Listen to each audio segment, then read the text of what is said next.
गीता उपदेश संख्या 20। यद्यपि ब्रह्मा से लेकर के स्तंभ पर्यंत इच्छा और अनिच्छा हटाई नहीं जा सकती, तथापि ब्रह्मज्ञानी में इच्छा और अनिच्छा के हटने की सामर्थ्य है। इसी वास्ते यदृच्छा से भोगों में प्रवृत्त होकर या कर्मों में प्रवृत्त होकर विधि निषेध का किंकर नहीं हो सकता। सुखदेव जी ने भी कहा है, जिस विद्वान के आत्मज्ञान के प्रभाव से भेद और अभेद ये दोनों वृत्ति ज्ञान शीघ्र ही नष्ट हो गए हैं, उसी के पुण्य और पाप भी नष्ट हो जाते हैं, और माया तथा माया का कार्य मोह ये दोनों जिसके नष्ट हो गए हैं, और जो शब्द आदि विषयों से और तीनों गुणों से रहित है, और जो आत्म तत्व को प्राप्त हुआ है, और जो तीनों गुणों से रहित होकर निर्गुण ब्रह्म के मार्ग में विचरता है, उसके लिए न कोई विधि है और न कोई निषेध। प्रश्न होता है कि किए हुए जो शुभ अशुभ कर्म हैं, ये सब अवश्य ही सब जीवों को भोगने पड़ते हैं, तो फिर इन वाक्यों से क्या प्रयोजन है? उत्तर में कहते हैं कि ये सब वाक्य अज्ञानी के प्रति हैं, ज्ञानी के प्रति नहीं। ऐसा वेद में भी कहा गया है। जो विद्वान शुभ अशुभ कार्यों को करते हैं, उनके द्रव्य को उसके पुत्र लेते हैं, और उसके मित्र उसके पुण्य कर्मों को लेते हैं, और उसके द्वेषी पाप कर्मों को ले लेते हैं। यह आप पुण्य पाप से रहित होकर मुक्त हो जाता है।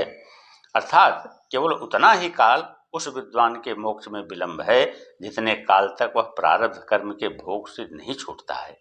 जब वह प्रारब्ध कर्मों से छूट जाता है, तब वह शरीर रूपी उपाधि से रहित होकर ब्रह्म से अभेद को प्राप्त हो जाता है।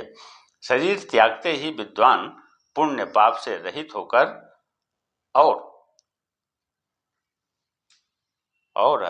भावी जन्म कर्म से रहित होकर ब्रह्म में लीन हो जाता है, और उस विद्वान के प्राण लोकांतर में गमन नहीं करते हैं, इसी जगह अपने कारण में लय हो जाते हैं। इस तरह के अनेक श्रुति वाक्य हैं जो विद्वान के कर्मों के फल का निषेध करते हैं, और गीता में भगवान ने कहा है कि ज्ञान रूपी अग्नि से उसके सब कर्म दग्ध हो जाते हैं। प्रश्न होता है, कारण के नाश होने से कार्य का भी नाश हो जाता है। जैसे तंतुओं के नाश होने से पट का भी नाश हो जाता है, वैसे ही आत्मज्ञान से अज्ञान के नाश होने से अज्ञान का कार्य जो विद्वान का शरीर है उसका भी नाश हो जाना चाहिए। उत्तर में कहते हैं कि कारण अज्ञान के नाश समकाल ही विद्वान के शरीर इंद्रियादिकों का भी नाश हो जाता है।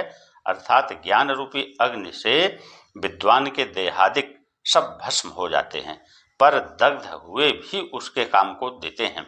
जैसे महाभारत में ब्रह्मास्त्र से अर्जुन का रथ भस्म हो गया था, तथापि कृष्ण जी की शक्ति से वह भस्म हुआ भी रथ चलता फिरता था, वैसे आत्मज्ञान के कारण के सहित देहादिक विद्वान के भस्म हुए भी प्रारब्ध रूपी शक्ति से अपने अपने कार्य को करते हैं।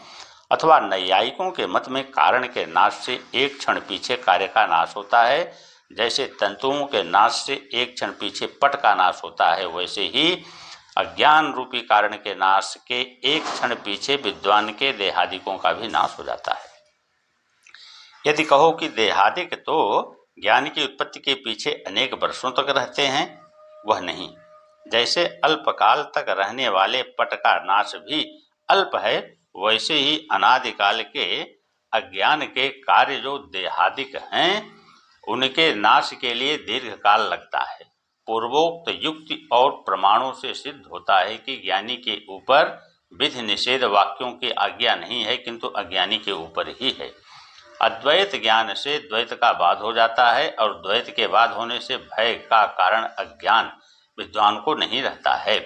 तदपद और त्वपद के लक्ष्यार्थ का भाग त्याग लक्षणा करके और महावाक्यों से अभेदता से जो जानता है वही अद्वैत ज्ञान है। जिसको अद्वैत ज्ञान प्राप्त है वह विद्वान है, वही बाधितानुवृत्ति से संपूर्ण व्यवहारों को करता भी है, पर उसको किसी का भय नहीं होता है, क्योंकि उसके भय का द्वैत ज्ञान का बाध हो गया है। इसी वार्ता को श्रुति भगवती भी कहती है, द्वितीया द्वै भयम भवति, अर्थात द्वैत से ही निश्चय करके भय होता है।